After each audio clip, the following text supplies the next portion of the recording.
사도행전 1장 12절부터 14절까지 말씀입니다. 제자들이 감람원이라 하는 산으로부터 예루살렘에 돌아오니 이 산은 예루살렘에서 가까워 안식일에 가기 알맞은 길이라.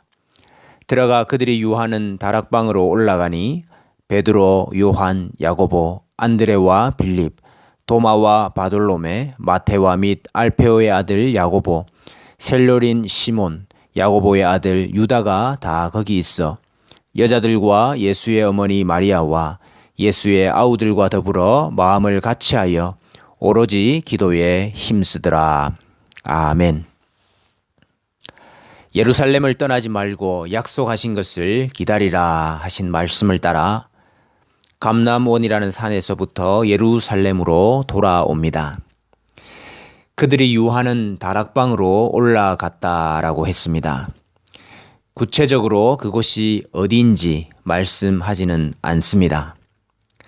그러나 예수님께서 제자들과 마지막 만찬을 나누신 장소가 아니겠는가?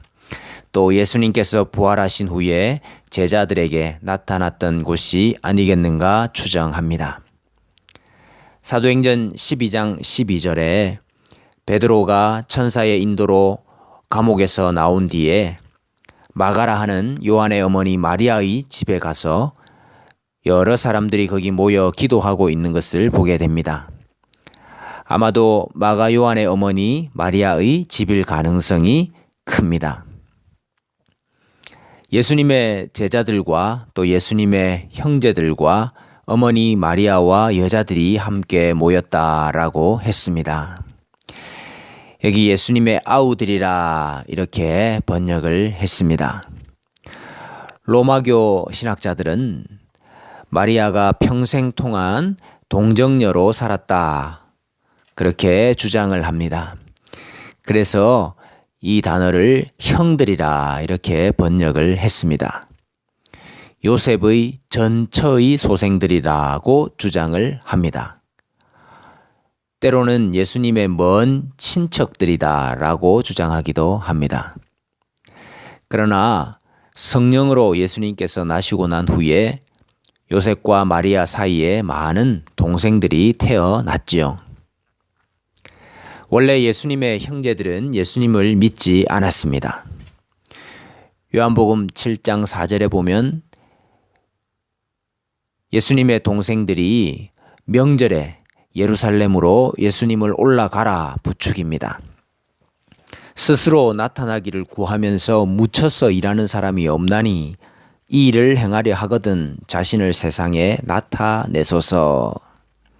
스타가 되기 위해서 갈릴리 시골에서 벗어나서 수도 예루살렘으로 올라가야 된다 그렇게 이야기를 했습니다. 그 이유를 성경은 그 형제들까지도 예수를 믿지 아니함이러라 그렇게 말씀했습니다. 형제들까지도 예수님을 믿지 않았습니다. 그러나 예수님의 죽으심과 부활하심 후에 이들이 예수님을 믿는 자들이 되어 함께 기도하고 있습니다. 이들이 모여서 한 일이 무엇인가? 오로지 기도에 힘쓰더라 했습니다. 예수님께서 기다리라 하셨지 무엇을 하면서 기다리라 하는 말씀은 없었습니다. 그럼에도 불구하고 그들은 오직 기도에 힘쓰는 것으로 성령님의 강림을 기다렸습니다. 오로지 힘썼다, 전혀 힘썼다 하는 이 단어는 머무르다, 또 지속하다 하는 뜻입니다. 그래서 무슨 일에 종사하다, 바쁘게 힘쓰다, 헌신하다 그렇게 번역할 수 있는 단어입니다. 복음서에서는 예수님께서 늘 기도하시는 분으로 나오지만 제자들이 기도했다 하는 이야기는 별로 없습니다. 그런데 예수님께서 승천하시면서 약속하신 것을 받기 위해 이들이 기도하고 있습니다. 성령 강림 후에 예루살렘 교회도 오로지 기도에 힘쓰는 교회였습니다. 사도행전 2장 42절에 그들이 사도의 가르침을 받아 서로 교제하고 떡을 떼며 오로지 기도하기를 힘쓰니라고 했습니다.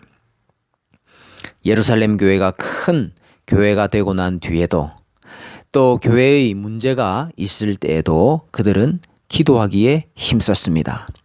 사도행전 6장 4절에 우리는 오로지 기도하는 일과 말씀 사역에 힘쓰리라 그랬습니다. 사도들은 자신들만 기도에 전혀 힘쓴 것이 아니라 교회의 성도들에게도 이것을 명령합니다. 로마서 12장 12절에 기도에 항상 힘쓰며, 골로새서 4장 2절 기도를 계속하고 기도에 감사함으로 깨어 있으라. 에베소서 6장 18절 모든 기도와 간구를 하되 항상 성령 안에서 기도하고 이를 위하여 깨어 구하기를 항상 힘쓰며 여러 성도를 위하여 구하라. 똑같은 단어를 사용해서 교회 성도들에게 오로지 전혀 기도하기를 명하고 있습니다. 왜냐하면 기도가 기다리는 방법이기 때문입니다. 하나님께서 약속하신 것을 기다리는 방법이 바로 기도입니다. 그래서 기도는 하나님의 약속과 성취를 연결하는 도화선과 같습니다.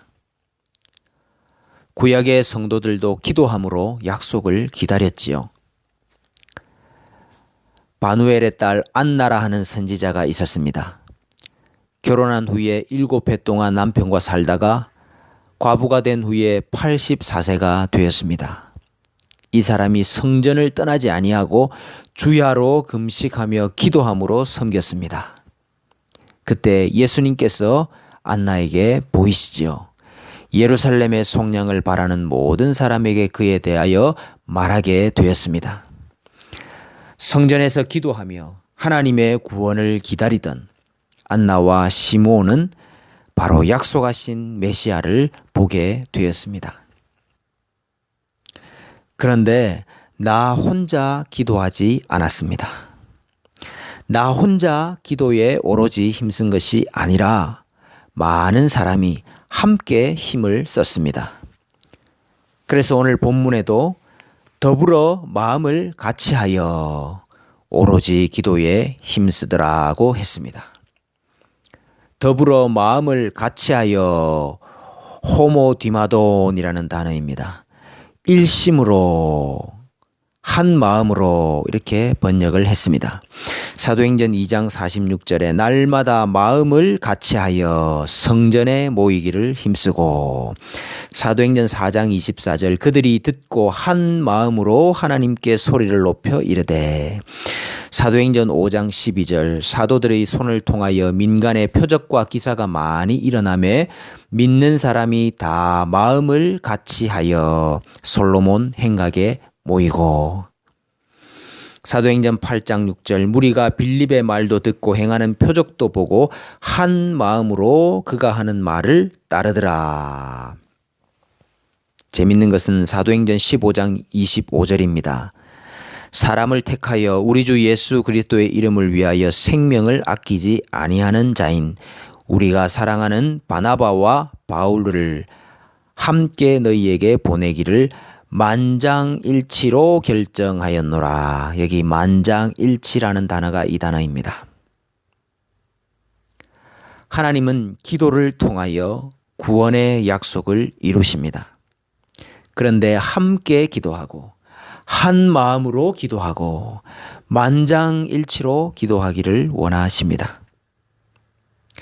히브리서 10장 25절에 모이기를 패하는 어떤 사람들의 습관과 같이 하지 말고 오직 권하여 그날이 가까움을 볼수록 더욱 그리하자 했습니다. 우리가 이 사실을 안다면 함께 모여서 기도하지 않을 수가 없습니다. 우리 교회가 마가 요한의 다락방이 되기를 원합니다. 기도에 전혀 힘쓰는 교회가 되기를 원합니다. 마음을 같이하여 일심으로 만장일치로 기도하는 교회가 되기를 원합니다. 기도함으로 성령님께서 이루실 큰 구원의 역사를 체험하는 교회가 되십시다.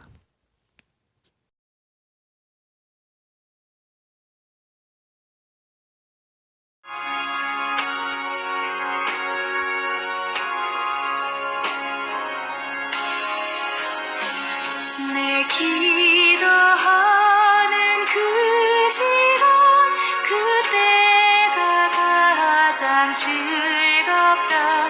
이 세상 근심 걱정은 얽매인 나를 부르사 내 진정 소원 주 앞에 난 낮이 걸어 아뢰어 큰 불행 당해 슬플 때 나 위로받게 하시네.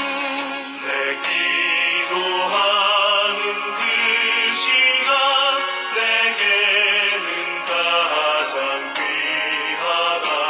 저 광야 같은 세상을 끝없이 방황하면서 위태한 길로 나갈 때 주께서 나를 이끌어 그 보좌 앞에 나아가 그 은혜 받게 하시네. 내 기도하는 그 시간 그때가 가장 즐겁다. 이때껏 지은 큰 죄로 내 마음 심히 아파도 참 마음으로 뉘우쳐 다 숨김없이 아뢰면 주 나를 위해 복 주사 새 은혜 부어주시네.